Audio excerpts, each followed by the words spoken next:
Before we dive in, I want to share a little bit about what it is I'm experiencing because I've hit record and stop so many times. And I've actually already recorded this episode, but I decided that I wanted to re record it because I forgot to say a few things. In all honesty, I have had so many things show up around doing this podcast. And it's interesting because I'm someone who enjoys taking up some space and sharing my perspectives and my teachings. Yet I've always done it in a way where I stay relatively safe, where I stay within these realms that are familiar and comfortable. And within that, I stay relatively small. Now, with doing the podcast, I'm really starting to challenge these edges of what's familiar and comfortable. And what I notice showing up around those edges is a lot of fear. There's a part of me that really is feeling the sense of being exposed is not okay. And I'd prefer to just flee for the bush and stay small and stay hidden. And it's interesting because this part of me, I'm pretty familiar with it. And it feels really old, like it's beyond this lifetime. And there's this real sense that if I'm seen, there is going to be an experience of ostracization and it is going to lead to death. Now, that may sound a little extreme, but that is what this part of me experiences. It's like the riskiness of being seen just isn't worth it.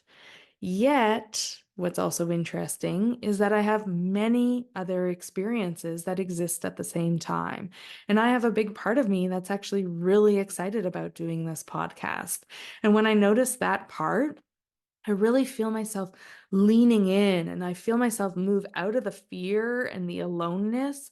And I feel myself shift into what feels like I'm tuning more into the collective experience of those of us who are really fascinated by the human experience and want to dive deeper into understanding all the ways we get in our own way or all the ways that we can connect more with our sense of wholeness and show up as sovereign beings and have impact from that place. So, what I'm constantly doing is pausing and noticing the many experiences that I have at one time. And what I'm here to do is also challenge my own edges and discover what else is possible as I transform these parts of me that are stuck in time, that are stuck still trying to survive, as I access more of my experience of myself in this sense of wholeness. I get to really hold those aspects that are challenged in a way where we can play with these edges and see what the hell happens. So I'm naming this because I am very much on this experience and on this journey with you.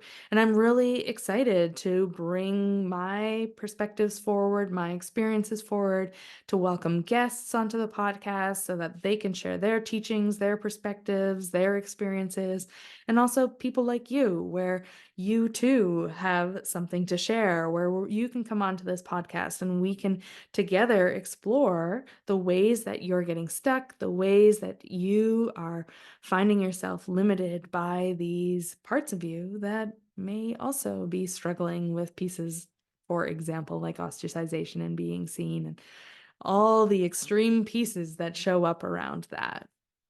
Now, my intention with these first couple episodes, this episode and the next episode, are like a mini workshop. There's two episodes that where I'll be diving deep into my teachings and my principles.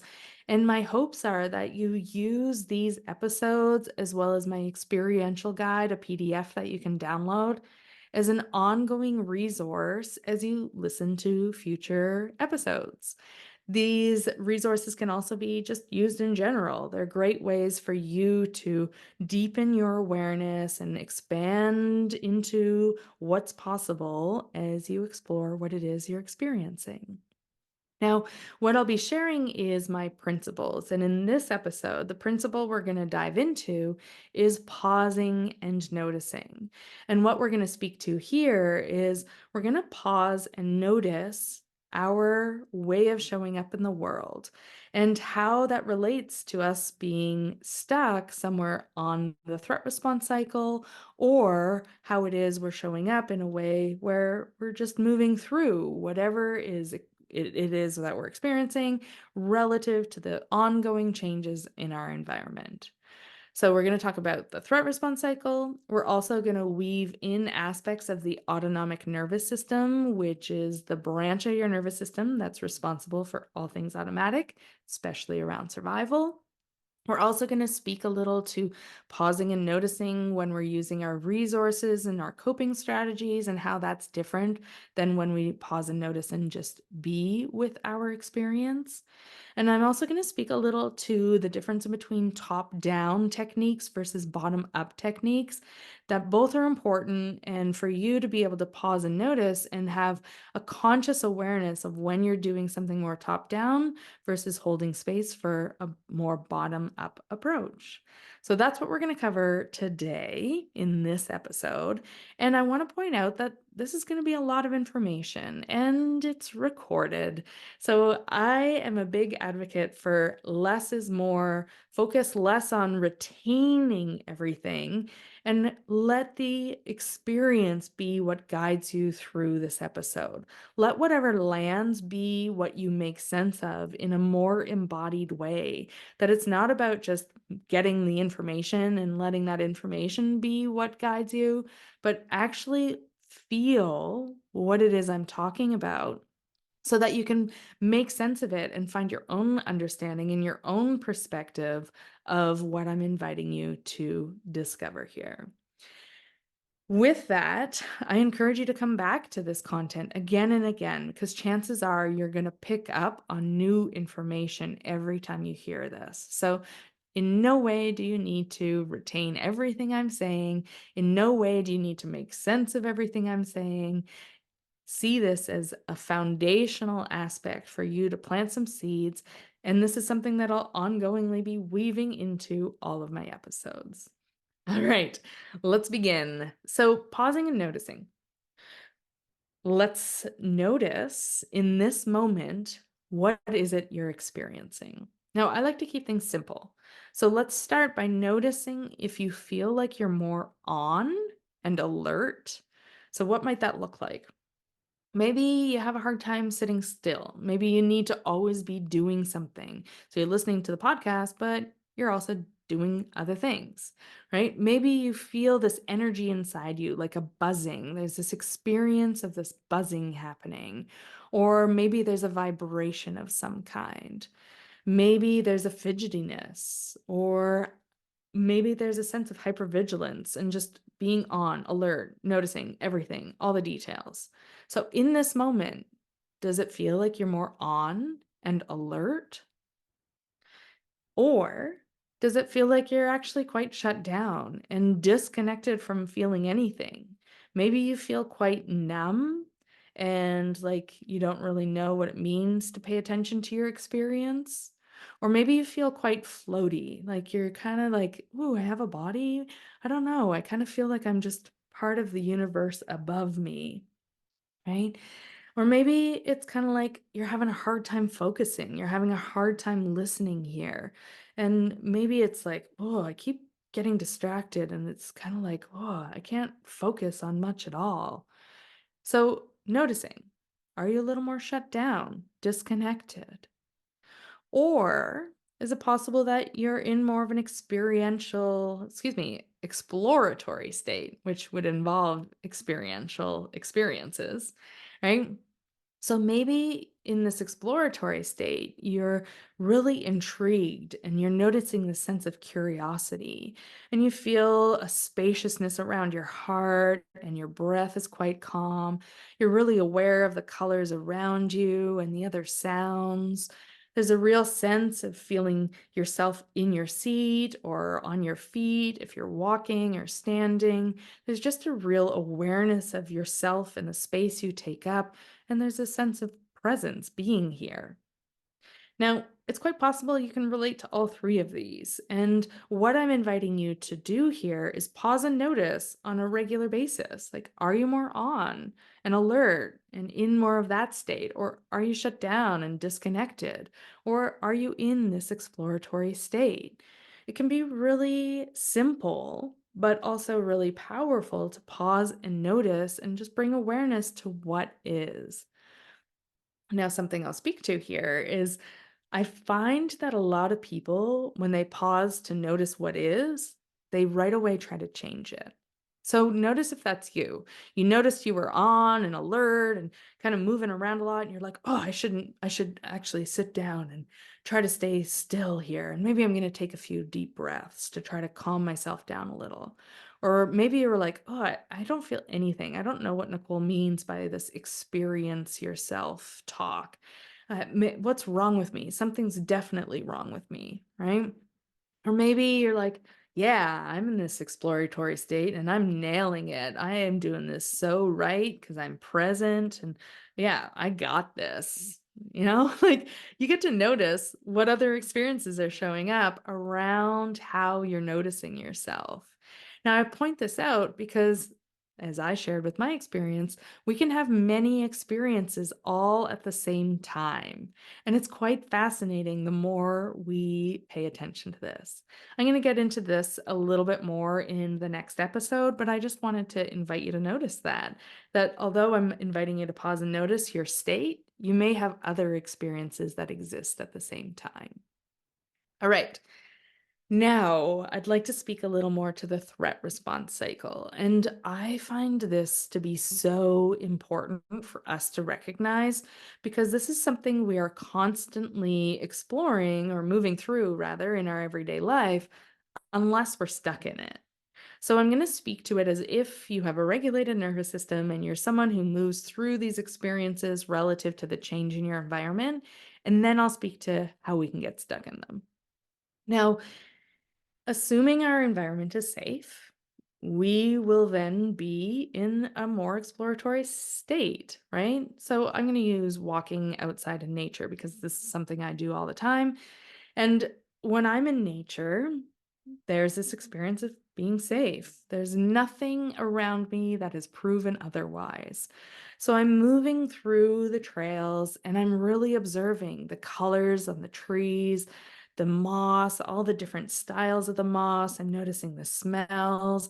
I'm taking in all the sounds of the birds and the creek and the water moving nearby. And I really feel myself connected and as part of nature. And I'm moving through and I'm aware of where my dog Rio is and how he's stopping and smelling things. And there's just this real presence and awe and wonder around being in my environment, being in nature. Now, of course, I'm in nature. There could be dangerous things around, but I'm not going to be moving through my walk thinking there's always something dangerous. Then I'd be stuck in the threat response cycle. The only time I'm going to shift into that is if there's a signal that indicates that something might be wrong. Now, in our everyday life, if we are safe, we are in that exploratory state, assuming our nervous system is regulated. We'll get to that later. And then as soon as something indicates something is wrong, our senses pick up on that, right? Whether we hear something or we smell something or we see something or we taste something or we just sense something, spidey sense wise, right? Something indicates like, ooh, there's something to pay attention here. There's been a change in the environment and you need to be a little more alert, right? I love watching animals for this reason because they're a great example of this. When they're, let's say that's a herd animal, they're all together, they're grazing, and then as soon as they sense that something is off, their body changes. They become a little more rigid, their ears perk up, and they're working on gathering more information to decide if something is dangerous or not. We do that exact same thing. And you can pay attention to this. It's really cool to notice these shifts that you make from the exploratory state into more of this preparatory state where we orient in preparation for a potential threat. Now, if there is no threat, so if I'm walking through the woods and I hear a branch break, I'm going to my senses are going to heighten. I'm going to pause. My breath is going to change. And I'm going to tune into hearing in case there's something else there. If I don't hear anything again, or I see that it was just a bird and the bird flies away, then I move back into that exploratory state. Same with those grazing animals, right? Their heightened senses heighten, they become a little more ready in their muscle tone. And then when they realize it was just another non-threatening animal, they go back to grazing. Now, if that was an actual threat, if that branch breaking was something that I needed to be cautious about, I'm going to shift out of that preparatory state when my senses have picked up, like, oh, wait, that actually wasn't just a bird. That was actually a bigger animal. I can't even quite tell what it is yet, but I see that there's this big shape in the woods.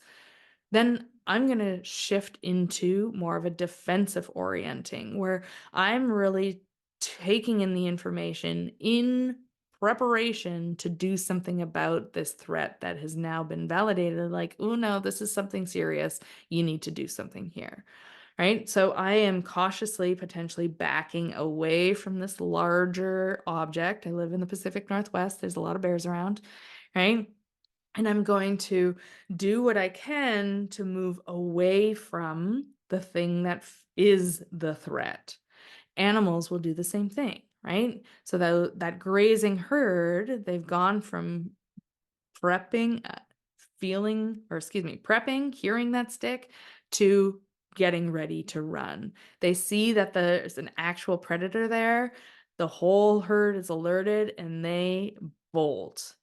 Now, what happens when we are escaping from the threat is we have a few options, right? Ideally, we escape and get out of there and move back to safety. Once we realize we're safe again, then we can discharge all that extra energy that was needed for us to flee from the thing that was dangerous. And then we settle back into our sense of space where we know we're okay, where we know we're safe. The other option is we might need to fight, right? So, depending on the situation, we aren't consciously running through the ideas for the most part. I mean, depends on how big the threat is. But if we need to fight, we jump into fight mode, right? We will do whatever it takes to survive the situation. So, if you can imagine any situation where you might want to fight instead of flee, it involves a different response, right? There's more of a defensiveness and taking action and protecting self. It's more of a leaning forward, leaning into to save your life versus the flee is more move away. Like my example of the threat of being seen. It's like, well, to avoid ostracization. Thank you very much. I'm escaping from all human beings seeing me and I'm going to go hide in a bush. Thanks very much. Right? Now, what's important to recognize with that fight energy and that flee energy is it's a lot of energy. And once we have moved away from that danger, that energy gets discharged when we feel safe. Okay? Once we have escaped from the threat, there's that discharge and we land back in the exploratory state. We're back in connection, back in safety. Now, what can happen is what happens if we can't fight or we can't flee? This is where we freeze. Now, it's important to recognize that freeze is very different than dissociating. Dissociating is more psychological, freezing is more happening in the physiology. So, freeze happens in a way where it's like we're playing dead, right? We play dead, our limbs probably go numb, our heart slows right down, we're barely breathing. And we're doing this to preserve ourselves in hopes that the threat that is attacking us loses interest, it leaves so we can get up and get the hell out of there, right? Dissociation, on the other hand, is more of a leaving of the body, again, more psychological. And as I leave my body, I'm maybe still able to navigate the situation, but I've disconnected. I don't want to feel a thing. Thank you very much. So just to recognize, and it's not so just one or the other. I'm not just dissociating or just freezing. They can be a combination of many different things that show up. I just wanted to point out that difference. Now, what happens here is if we freeze, after the threat is over, we still have all that incomplete fight and flee energy that needs to discharge. And if you've ever shaken, not consciously top down shaken, just making yourself shake, but the body just starts shaking, that's usually a sign of that energy discharging. And then you, again, once you feel safe, land in this place where you get to just rest, you recover, and you eventually find yourself back in the exploratory state.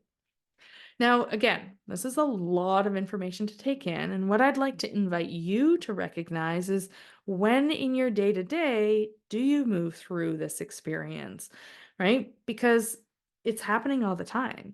When there's a change in our environment, we shift.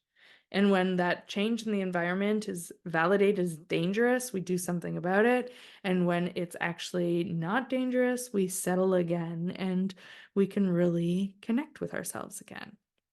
Now, if we find ourselves stuck in this threat response cycle, this is what trauma is. Now, I want to emphasize that trauma is not about what happened to us. So that can be traumatizing. What happens to us can be traumatizing. But for us to experience trauma, it means we're still stuck in this threat response cycle. And the thing that was happening to us, our system perceives that it's still happening. So we can years and years and years later be living our life. And if something in our environment shifts that indicates a similar threat to what we experienced when we experienced the real life traumatic experience, it'll send signals to our brain and to our body, right? There'll be this communication that happens that's like, whoop, the threat's happening again. You need to do what you did then to protect yourself or to manage and control things so that you're okay, or distract yourself so that you don't feel. So this threat response to me is so important for us to know when we're working with trauma, because the more we can recognize where we're stuck in the threat response cycle, the more we can support ourselves to move through whatever we're stuck in so that we can land back in that experiential state. So for me, for example, with this experience of fear that shows up around the podcast, if I'm working with that piece, I notice this experience that feels like total terror. I can feel the terror in my body. There's this sense of shaking. The eyes feel really wide. There's this sense of being stuck and not being able to escape. And it feels like there's a potential death about to happen. So when I'm working with this piece, which I've worked through in many ways, and there's still a little flavor that I'm still aware of that I need to work with. And it feels like I'm stuck in this terror, the beginning aspect of the threat response cycle, where there's this shock and this in this place where I can't get away. So there's this experience also of a bit of freeze. I can't escape. And I'm really noticing the terror that's coming alongside that. So it's a little bit of like being seen is a bit of a shock. There's terror involved, and I'm stuck. I cannot move. So that's something that I want to take note of. I'm stuck in the threat response cycle, and it's just a part of me that's stuck in the threat response cycle. And this is important for us to recognize. When we have trauma, there's just these parts of us that are caught within the trauma. And what we want to do is we want to work with these pieces to support that aspect that's stuck to move through whatever it hasn't yet experienced. And sometimes that can be an incomplete fight response, a flee response. It can be a recognition of safety and that it even exists. Because for some nervous systems, the experience of safety was never actually felt. And it's like a foreign experience. It's so used to always being on and alert or totally shut down and not feeling anything. So This threat response cycle piece to me is one of the most important pieces that we get to bring awareness to, and what we're paying attention to when we're noticing these layers of the threat response cycle that we might be stuck in. We're paying attention to our physiology and we're paying attention to our autonomic nervous system, which is the branch of the nervous system that communicates in between our brain and our body, and our body and our brain, that's responsible for all things survival based. So, I'm going to move on to the autonomic nervous system now, but if you're someone who wants to just pause and notice what are you experiencing, maybe you want to even pause the podcast and just take a moment to take in what I just shared. How did that land? Right? Again, I'm going to cover a lot here. That was one big nugget. So let some of that digest a little and see what it is you experience and can make sense of around what I just shared. Now, something else that we want to pay attention to with this autonomic nervous system is these different ways that we move through the world. Now, the autonomic nervous system consists of two branches, the parasympathetic nervous system and the sympathetic nervous system. Now, these two branches are one of many branches that are part of your human design. Now, the nervous system is simply the communicating system in between your brain and your body, and your body and your brain. And what we're playing with here is rewiring how the nervous system sends signals to your brain and your body and your body and your brain.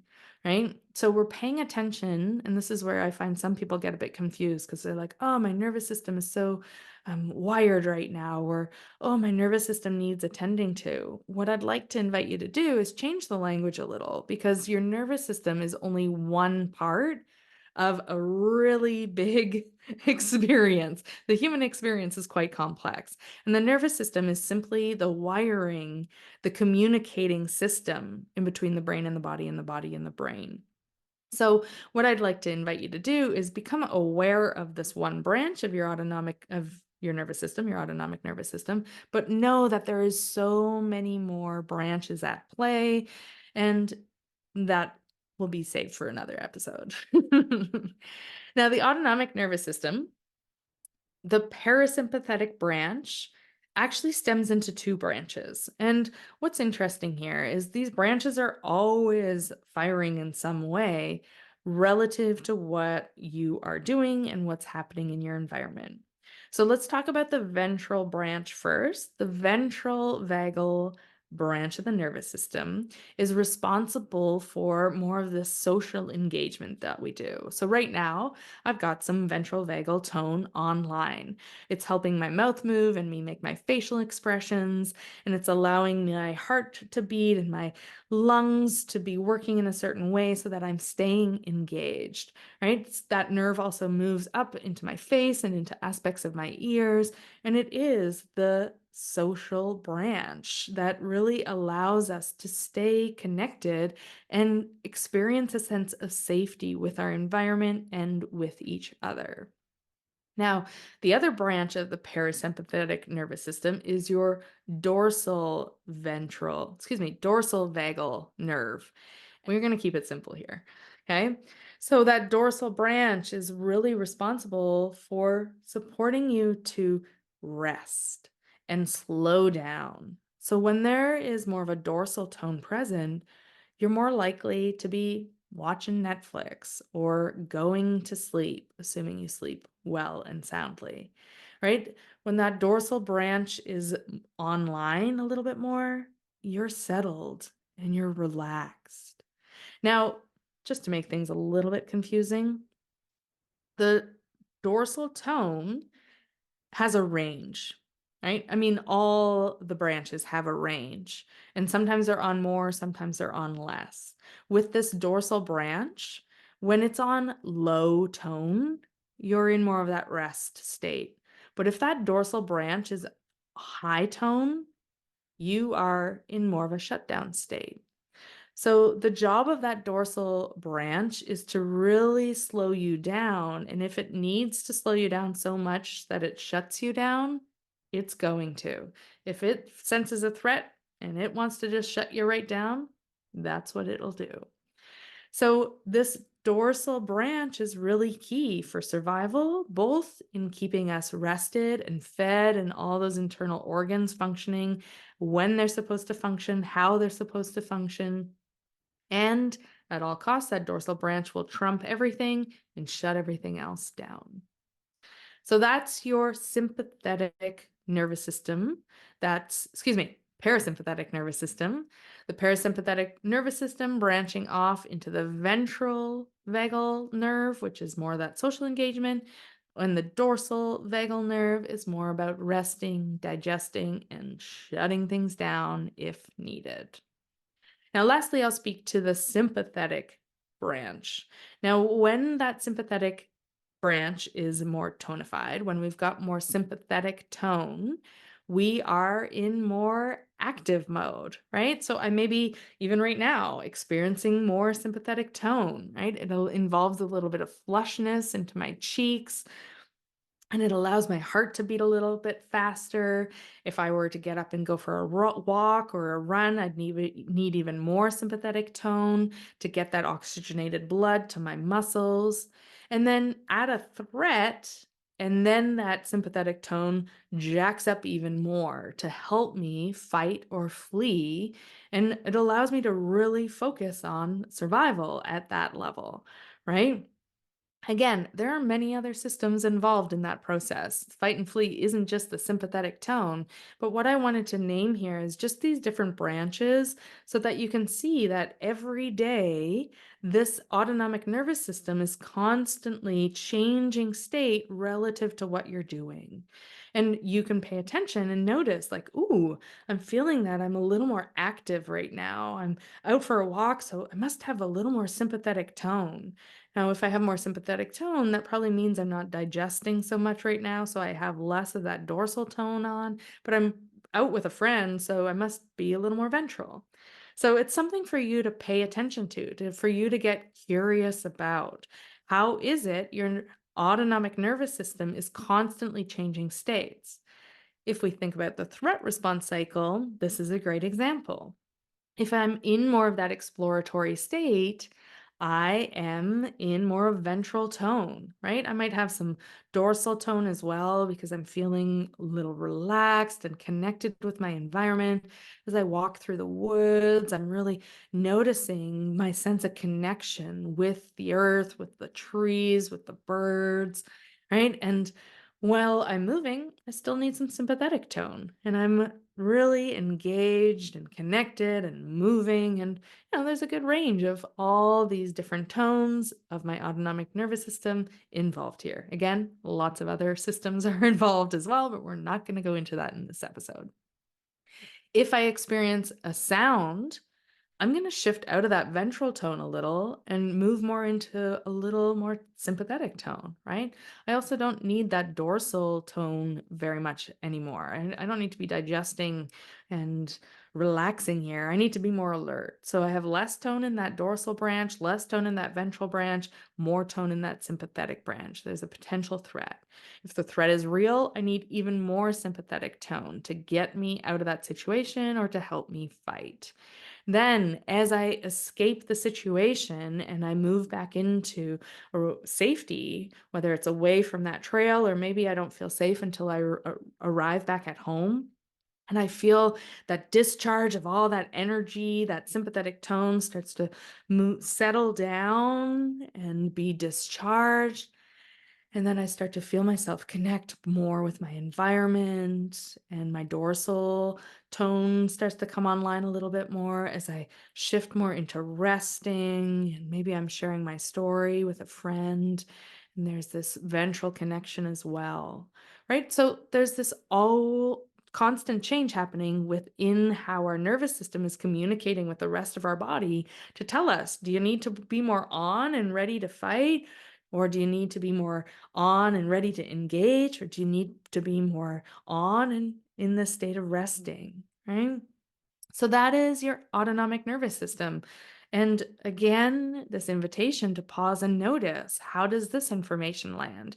Can you feel the differences in your own experience when I was speaking to that sympathetic tone? And do you find you're more on and alert and in that sympathetic tone all the time? Or were you relating more to that dorsal resting state? And you're like, oh, I love being in that resting state, right? And you just get to notice. Again, this is all information for you to pause and take in about yourself. And this is something you can do on a regular basis. Now, one thing I want to now shift into is, what do we do with this information, right? So, what I want to speak to is what happens when you find yourself more on. And this is where it gets interesting. Often, when we have more of this onness and we're more in a, more sympathetic tone is online, we're more activated, is what some people will say, or they feel triggered, right? So, there's this more sympathetic tone, and you're feeling quite on, maybe alert, maybe hypervigilant, maybe irritated and defensive, somewhere in those first few stages of that threat response cycle. Now, what is it you do when you notice that you're on like that?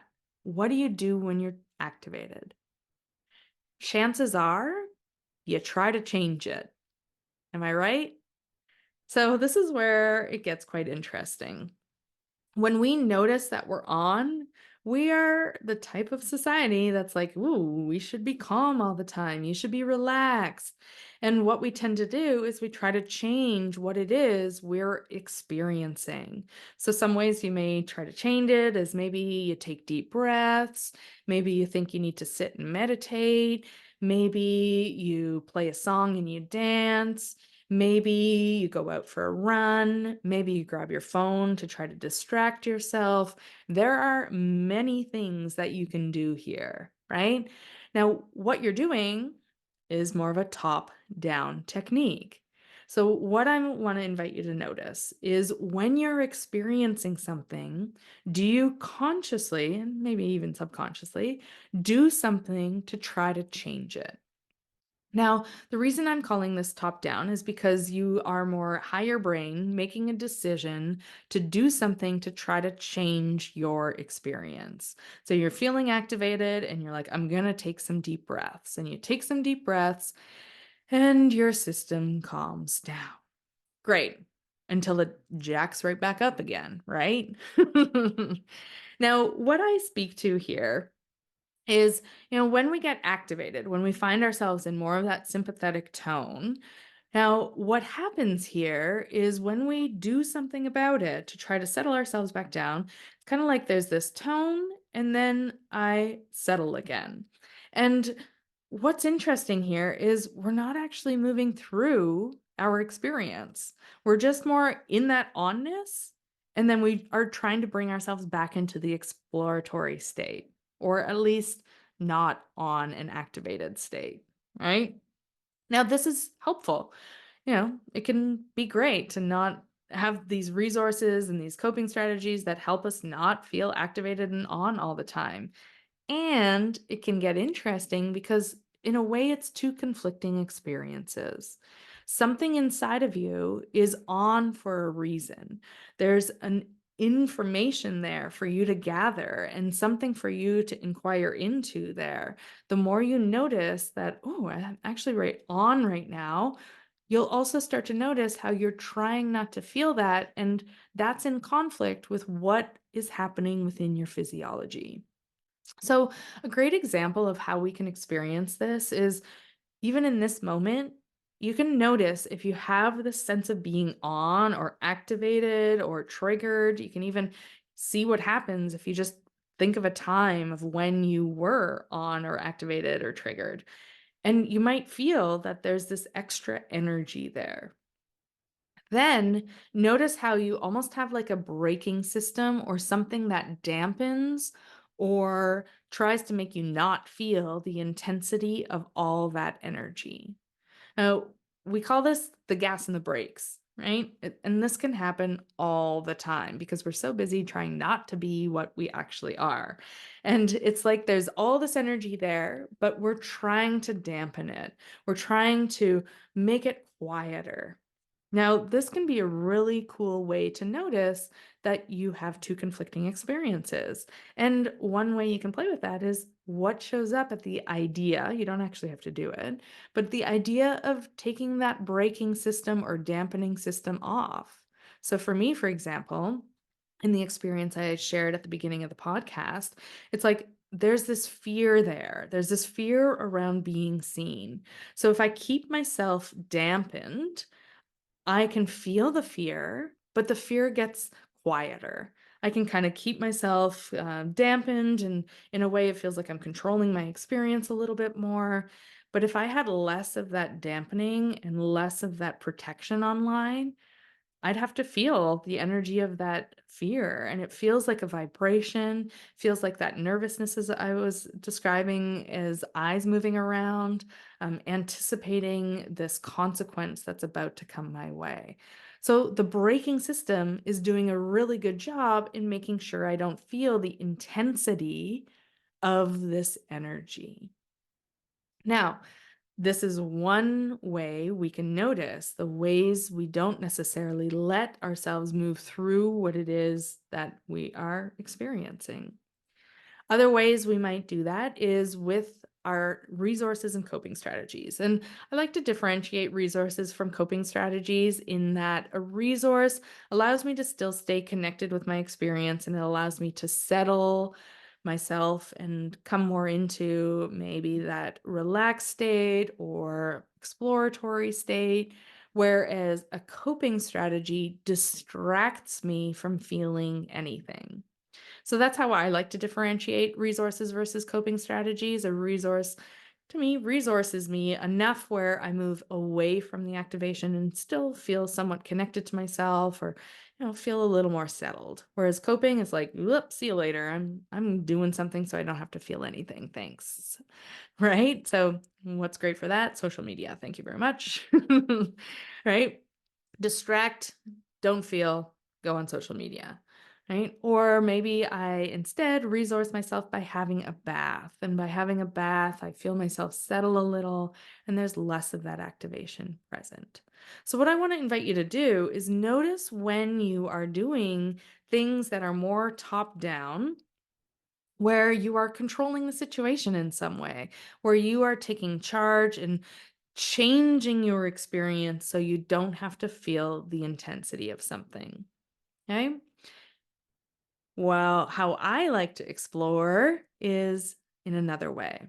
I like to explore more bottom up. And with this, I'm not saying top down is not what you should do. We need to top down to support ourselves to settle. And then there's other ways where we can top down direct ourselves to support our curiosity in what we're experiencing. And I'll talk about that in the next episode. But for now, I want to just invite you to become a little more aware of top down being the way you are consciously making a decision to change your experience, versus bottom up is me staying with my experience. So let's say I'm walking through the woods and I hear that stick snap and I feel myself become more activated. And maybe I have some history in this. Maybe I'm actually stuck in the threat response cycle. And as soon as I hear a stick break, I find myself having these experiences that are entangled with something that happened to me in the past. That sound of the stick triggered something in me that is like, oop, we know this, because only our higher brain has a sense of time.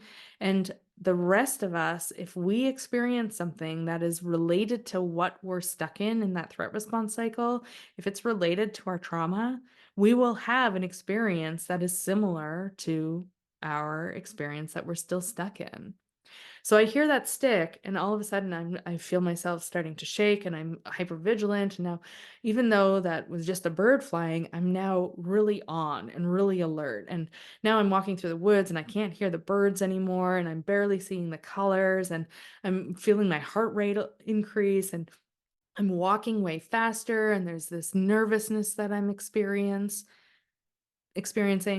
And I can just pause and notice that. I could also take some deep breaths and try to calm myself down, top down. But what I'd like to invite you to get curious about is what happens when you actually just pause and notice. Oh, interesting. My heart's racing a little bit more, and I'm having a hard time hearing the birds.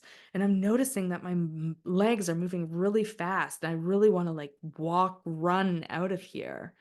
Oh, interesting. As I noticed that, I just took a breath and something started to slow down. I can feel my muscles softening a little. I'm not choosing to do this. Just by me pausing and noticing, this is happening. Oh, interesting. The difference here in what I'm describing is you're giving your experience some time to be experienced. Instead of trying to change it, you're giving yourself the space to be in a flavor of what it is you're stuck in.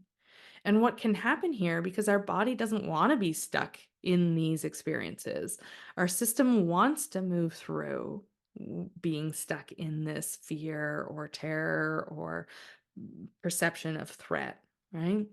And the more we give ourselves space to move through that, the more we move through it. It may sound too simple, but it actually is that simple. Now, that being said, obviously, depending on the depth of your trauma and how entangled your ball of yarn is, which we'll get into in the next episode, this is easier said than done. But what I'm inviting you to do for now is take a moment just to pause and notice before you try to consciously change what it is you're experiencing.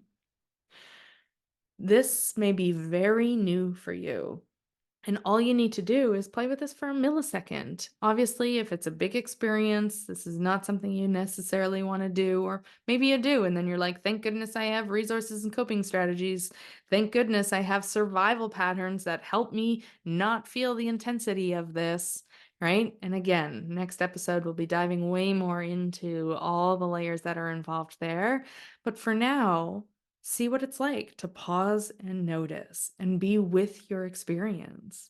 You might be surprised in how you'll actually, instead of moving up into the activated experience and trying to settle it back down, you'll actually organically find yourself moving through it, and you'll experience yourself having ridden this wave of that energy and landed in your sense of exploratory state without having to have attempted to try to bring yourself there.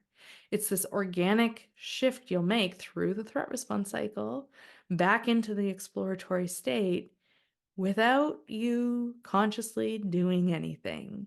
This is where the real magic happens. This is where you're rewriting your story. This is where you're transforming and moving through your trauma.